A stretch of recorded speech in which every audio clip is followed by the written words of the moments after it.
was sexually assaulted by a coworker who was then allowed to become my supervisor. It got to the point where I would not even wear dresses with zippers at work because he would constantly pull them down and try and unhook my bra. Sexual violence is a crime, and it's time to take action to end it. Hello, I'm Deborah Cedillo-Dugan. April is Sexual Assault Awareness Month, and the City of Phoenix Human Services Department, in partnership with the Arizona Coalition to End Sexual and Domestic Violence, has taken a lead role in this very important initiative. Let's talk Teal. Stop sexual violence. A pathway to health and healing. Abuse is abuse. Any kind of abuse is not okay. And a lot of times when people hear the terminology domestic violence, they go right to the physical abuse. But there are so many ways to abuse and control a person without laying a finger on them. You can emotionally abuse somebody, call them names and make them feel bad about themselves. Financially control them. Isolate them from their family members and friends. Coerce them, threaten them. Use the kids to try to control them. Abuse is abuse.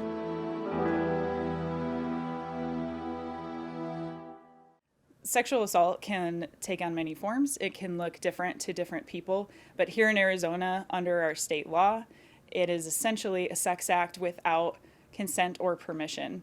And a common misconception in sex assault is that it looks like a stranger danger attack. While we do have some of those in Phoenix, the majority of crimes are committed by somebody that's known to the victim. So this could be a first date encounter or an established relationship. Sex assault can occur in many different forms. Coming up next, the path to justice and healing. Hear one woman's story in traumatic sexual assault that left her fragile and broken inside.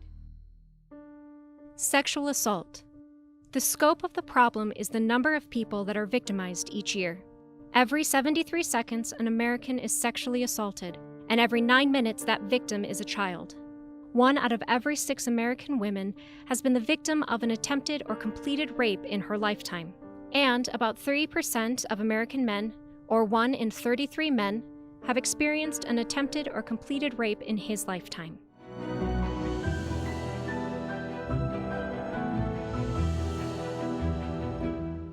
Trauma can impact your life forever, but there's always room for growth and healing.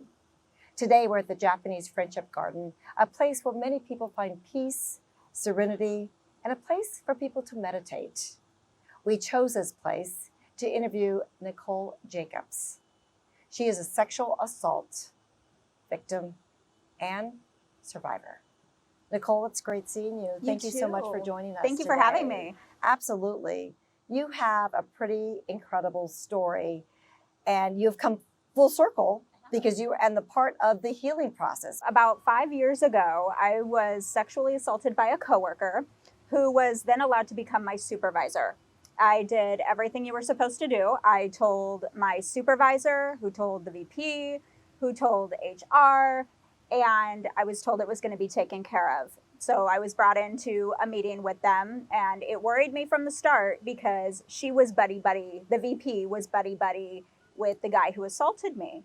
And I made my feelings known. I said, I don't really feel comfortable with you here because you're friends with him. And mistake number 1, I trusted her because she said she could be impartial. And so I was sent out of the room after giving my version, and he was brought in. And about 10 minutes later, they walk out of the room and they're laughing and they're giggling. And I'm like, this is not, I trusted her and I shouldn't have. And so about a week later, I was told we were going to be moved to separate teams. And so we were separated. Got an email about 5 days after that saying that he had been promoted to analyst. And I said, well, if we're supposed to be kept apart, how is that going to work? And they're like, well, we're going to have to figure it out. And I'm like, how is this able to happen? And my supervisor said, for the needs of the business, he got it. If I had to hear that word one more time, I was going to lose my mind. So instead of reprimanding him, he was elevated and promoted to another position. Right. So he's promoted. And so it had started escalating. It started with harassment. And it got to the point where I would not even wear dresses with zippers at work because he would constantly pull them down and try and unhook my bra on the floor. And where we were sitting in the back of on the back of the floor, it was a widely known fact the security cameras did not work in that section of the floor. So what started out as harassment when we were team members, he gets elevated to an analyst. He started sending very sexually crude emails like, oh, now I'm above you. I want nothing more than for you to be underneath me or for me to be on top of you instead of above you. And then it got to the point where I was cornered in a stairwell. It got aggressive. It got violent. And from there, I again went to HR. And they said, well, what did you do? Did you try to get him off of you? And I said, yes, I hit him. And they said, well, you need to own up to the fact that you resorted to violence in the workplace. And this is just incredible. This is an incredible story. So they said, well, you're going to need to apologize for that. And I said, I'm not going to apologize for that because what's on the record is that I'm not sorry for hitting him. I'm sorry for hitting somebody who assaulted me. And I'm not sorry. And I'm not going to say that I'm sorry. And so I was getting nowhere with HR or the VP or my supervisor. Nobody was helping me at that point. Just to point out, too, you were actually protecting yourself. Mm-hmm. You were protecting yourself. Yes. So when you were assaulted, you were protecting yourself. Yes. And so at that point, I put on social media. At this point, I did not even care who knew at this point. I just posted on my Facebook, it wasn't a public, it was private. I did have people from work on there that I didn't know what to do. Help me. Like, nobody is helping me at this point. What do I do? At that point, to me, it was the only thing worse than no one knowing at that point, or how do I want to phrase this? The only thing worse than everyone knowing at that point was no one knowing, because when nobody knows, that's what allows this to fester. And so when I put it on social media, one of my coworkers saw it, printed it out, took it to the AVP. She reprimands me for posting it. And she was more upset about the post than the content of the post, that he assaulted me. Incredible. She was more angry about the fact that I posted it. She said, you have to immediately take this down, or people are going to think that we don't take sexual assault seriously. I'm like, this proves that you don't take it seriously. I've gone to you, I've gone to HR, I've gone to my supervisor, and he was allowed to be promoted. So she tells me to take it down. I take it down. We go down to HR again and find out they did eventually fire him. At the place that I worked in finance, they bonused off of us. So their bonuses hinged on our performance. He was a top performer in the company. And so when he got fired, their bonuses, they didn't have his top performance to impact them. And so they were like, why did you get him fired? Why did you, I'm like, I did not get him fired. He got himself fired. So let's just clear that right up. So you're feeling retaliation, basically, retaliation between with the colleagues and other people in the company. Even if I took a sick day, which I was fully entitled to do, and the stress was making me so sick at this point, I was hauled into a conference room by the AVP, screamed at in a way that nobody had ever screamed at me before. Not even when I was little and got in trouble. I was never screamed at that way. And I'm like, okay, what am I going to do? I'll say it on camera. I'm 95 pounds now. When I walked out the door to go on benefits, on health benefits, I was 75 pounds when I walked out that door. And went on health leave. I had to see a doctor. And when you're on benefits at that place, you're a doctor, you have to submit doctor's notes and all of that stuff. So I'm like, oh God, this is going to open up a whole other can of worms, because who knows who's going to get their hands on these doctor's notes.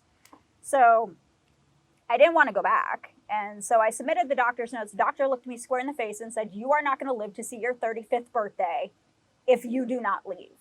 Everybody around me, I looked like a skeleton at that point. I'm like, I can't go back. So when my benefits were up on the 31st of December, I called my supervisor and he's like, well, you have to come back. They're not going to renew your benefits. And I said, well, I'm not coming back. Don't make a big deal out of it. Get my stuff. I'll sign whatever you want me to sign. Meet me at the door. and we'll just be done with it. So when I went to sign the paper, my feet were like lead. A lot of people talk about fight or flight, but they don't talk about tonic immobility, which is where you are just paralyzed. You're frozen. You cannot move. And it took all the strength in the world to walk through that door just to sign a paper. I was that, traumatized. Sure. I was diagnosed with PTSD at that point. And so walked in, signed the paper, and walked out the door. And here you are today. A couple of points I want to make too, especially for our audience too. You didn't know where to turn to. You're in a professional workplace and you're thinking, well, I want to go to HR. They're going to provide me with resources and information and services and tell me what to do. Right. What would you tell somebody today that is in the workplace, that has HR, that has an equal opportunity department or whatever the case? What would you tell them to do so they don't go through the same thing you went through? I would definitely tell them to, yes, report it to HR. You want it on the record that you did report it. But I would also say, talk to legal representation. Talk to people at the Arizona Coalition to End Domestic Violence. Look at the City of Phoenix and the resources that are out there that they have available for things like this, because you don't have to go through what I did. And a big part of that was because I did not know that these resources existed. And had I think the outcome would not have gone on as long as it had. I would definitely, yes, report it. Go to HR, do your due diligence, document everything. I had documentations. I was able to submit all that. They had all that. And then it still escalated. Talk to legal. Go to the City of Phoenix. Look at theirs. And get help. And quite frankly, police. Police. I mean, our police department, Report it. Sarah Fields, Lieutenant Fields, they have an excellent, she leads a task force for the city on sex crimes. Yes, So- contact them and at least file a report. And nobody led you that direction. No. You had no idea. No. I did not even know that was an option. So how did you learn about some of those services and resources? I was at a point to where when I left, I was feeling really sorry for myself. And I knew that a lot of people had kept quiet about these things out of fear for their jobs or fear for their families. And fear for me was, I have to do something with this or I'm going to get even sicker than I already was. So I just started Googling, like, how can I help? How can I get back to where this does not happen to someone else? How can I help at least spread the word or get the word out? And I found the Arizona Coalition to End Domestic Violence, Sexual Assault and Domestic Violence, and I'm part of their share committee. I'm part of their speakers bureau so that I can at least share my story as a cautionary tale of, you do want to report it to HR, but you have all of these other resources at your disposal that you need to take advantage of so it doesn't escalate like mine did. Incredible story. And you are at a totally different part of your life today. Right. Share with us briefly where you are and how this led you to be where you are today. So this happened when I worked in finance. I loved finance. I loved numbers, but I knew that I could not, I was so traumatized from that I wanted something else. I wanted to just walk away. My alma mater was hiring for instructional assistants and it just fell into my lap. I interviewed, I got hired. It was a completely different field. I loved being there. I loved the people that I worked with. And so I went back to school while I was working there and got my PhD in psychology. And now I get to teach psychology and I love it. I'm so much happier. But it did, ultimately, I did walk away from finance and found my purpose and happiness in teaching. And one of the reasons why it's so important to share my story is we tell our students, if something happens, you have to say something. And if I keep quiet, that's kind of, to me, feeling a little bit hypocritical in a way. If I expect them to share with us if something happens, how can I expect them to do that if I'm not willing to do that? So it was important to me to be able to do that.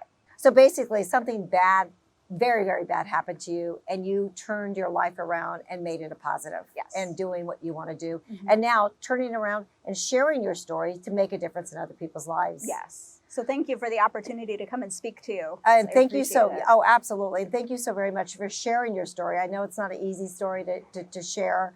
A lot of, I'm sure, counseling and therapy and whatnot you've had to undergone. Highly recommend it. Yes, absolutely. Well, thank you again. And just know that there's help out there, and abuse is abuse. Sexual assault is sexual assault, and it's never, ever okay. Sex assaults can also happen in the workplace. Again, it can be somebody that you know, somebody that you work with, that you have established trust with, but each sex act should come with consent. So we like to say yes, it means yes, as opposed to no means no. And that just really starts a good conversation about consent and make sure that both parties are on the same page. 55% or majority of sexual assaults occur at or near a victim's home. In addition, 15% are performed in an open public place, 12% are at or near a relative's home, 10% occur in an enclosed but public area such as a parking lot or garage, and 8% are performed on school property. Meanwhile, only 5 out of every 1,000 perpetrators end up in prison.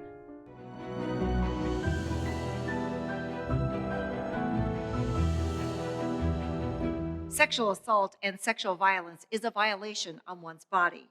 If you or someone you know has been victimized, here's what you need to know. There's help out there. The City of Phoenix's Family Advocacy Division has a team of police, forensic nurses, and victim advocates as resources. This violent act is traumatic and terrorizing.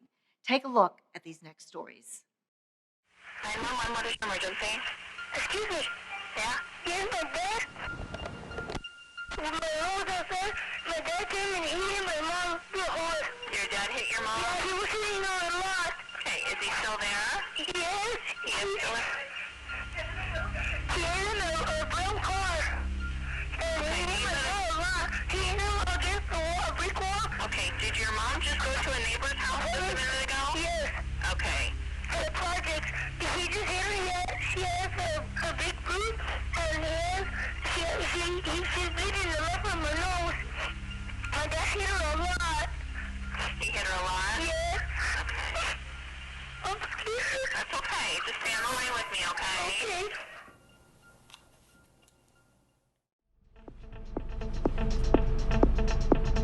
The most dangerous calls is domestic violence. And if we can help the victim not go back, that's what we are here for. Debbie Valenzuela is a mobile victim advocate with the City of Phoenix's Family Advocacy Center. Debbie's office is her car, and Debbie's job is to work closely with Phoenix Police to be a resource for domestic violence victims, whether or not we're in a worldwide pandemic. Domestic violence is a pandemic itself. So any domestic violent calls that officers are out, I then respond and I work with the victim. Debbie spends her days monitoring Phoenix police calls for service. When she hears a call for domestic violence and it is safe to show up, she goes with her reservoir of resources: toys for kids, educational materials on the cycle of abuse for adults. She also has food, personal hygiene items, even temporary cell phones. When a victim calls police, they are nervous, they are scared, they don't know what's going to happen. And my role as a victim advocate is to be there and support them in any way I can. Debbie assists with strategizing safety plans, filing orders of protection, planning and placement into shelters, explaining what's next in the judicial process, accompanying to court, and sometimes simply just listening to what the victim is going through. Debbie says she does all of this because she's been through all of this. Being a victim of domestic violence was the hardest thing that I could have ever gone, but I have come over that, and it's been easy now because I see this has happened to me, because now I can educate other women and I can let them know if I came out, you can come out, and there is hope for you. Debbie is a mobile victim advocate, and there are many more advocates waiting to help at the city's Family Advocacy Center. You can reach an advocate by calling the Family Advocacy Center or visit their website and complete a Contact Victim Services form. If you are in immediate danger, call or text 911. We understand that not everyone wants to call and report to the police right away, but we want everyone to understand that you have options here in the city of Phoenix. There is an exam called the Violence Against Women Act exam, where you can receive a forensic nurse examination to collect that DNA evidence, and we will store it anonymously for up to a year and then you can contact the police department if you choose to convert it into a police report at a later date when you're more prepared. And I'm going to have you just tilt your head back, and I'm going to look at the roof of your mouth. The Forensic Nurse Unit at the Family Advocacy Center is a very specialized team of 26 women. Tiffany Kirby is one of 26 from the Scottsdale Healthcare Center. She explains their role. Do you have a headache? Forensic nurse examiner is a registered nurse who's been specially trained to provide care to victims of interpersonal violence, like those victims of sexual assault and domestic violence strangulation. So we provide medical care and add the forensic side to that as well. Erin, can you tell me why you're here to see me today? He choked me.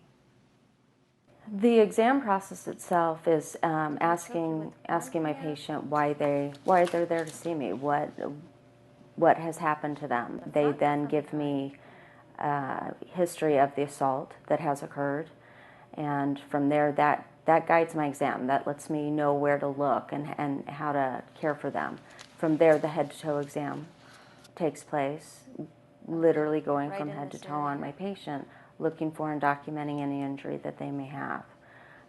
In addition to documenting it on body maps and injury logs, I also photograph all that injury. Once that's done, I also collect potential evidence or swabs from the parts of the body that may have potential DNA as a result of that assault. Documenting injury and collecting evidence is vital for the police investigation and potentially aiding in prosecuting the alleged assailant. Did he have a weapon? No. Unfortunately, Tiffany has seen repeat victims all too often. Domestic violence strangulation is prevalent. I think what we found and what we agreed on as a group is that we weren't addressing the issue effectively. Hence the building of this new approach with the medical forensic exams and working with law enforcement and the county attorney's office. According to the Family Advocacy Center, 50% of domestic violence strangulation does not have any visible injury. Some symptoms could be sore throat, headache, coughing, difficult swallowing. Visible injury includes bruising, scrapes, broken blood vessels, swelling, and general redness. Being a forensic nurse is difficult, but rewarding. It can be very trying. We feel like, as nurses who do this type of work, we feel like we're making a difference, and we feel like we're helping people, and I think that's what helps keep our sanity. We have a wonderful support system between us. In addition to medical care, working with the Family Advocacy Center, the nurses provide resources to aid victims of violence. Okay, Erin, that's all for the exam, but what I want you to have and what I think is very important is the safety plan. And what this is it's kind of like when we make a plan or when we prepare for a trip or for a birthday party, we put a lot of thought and detail into that. And this safety plan does the same for you in ensuring your safety. So it makes you write down where your car keys will be if you need them, what your best route out of your house may be, and who to contact should the assailant come back to you. Does that make sense? Mm-hmm. Okay, so I would like you to take that and look over that. Thank you. You're welcome. Any questions for me? I don't think so. Thank you so much. Okay, you're very welcome. Now here are some additional tips for a safety plan. Safety is a priority. Identify trusted friends or family. Pack important items. Designate a safe place. Teach children how to dial 911. Have a family code word for danger. If you or someone you know is a victim of domestic violence, call the Family Advocacy Center today at 602-534-2120. And always, if it's an emergency, call 911. One important thing to remember is that if you are sexually assaulted, we can collect DNA evidence through a forensic medical exam within 5 days after the assault.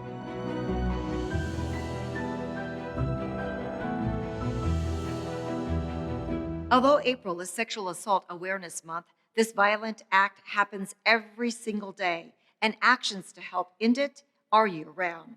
Here's Lieutenant Sarah Fields providing resources, services to assist survivors. When a person is sexually assaulted, we encourage them to call the police. This gives us the best chance to get justice for the victim. And here in Phoenix, we have a phenomenal sex assault response team that is multidisciplinary and includes a lot of different people and resources that are just here to help you. So initially, when you call the police, when you're in a safe space, safe place to report it, a patrol officer will respond, will take your information, and will call our sexual assault detectives. Our detectives are trauma informed. We're very highly skilled and specialized in dealing with victims of trauma. And then we have a family advocacy center here in Central Phoenix. It's a safe, quiet environment where you will be treated with dignity and respect. We are prepared and ready to serve our survivors that come seeking our assistance. So we have a facility dog. His name is Gibson. He can sit in on the interview as well to provide comfort if that's a preference of our survivor. We also have our forensic nurse examiners here. We have our victim advocates. We have a play area that can be supervised if you need to come with children. Whatever you bring to our center, we're prepared. We've probably seen it before, and we're ready to give you that peace and bring you on your path to justice. Abuse is abuse, and it's never okay. Thanks for joining us.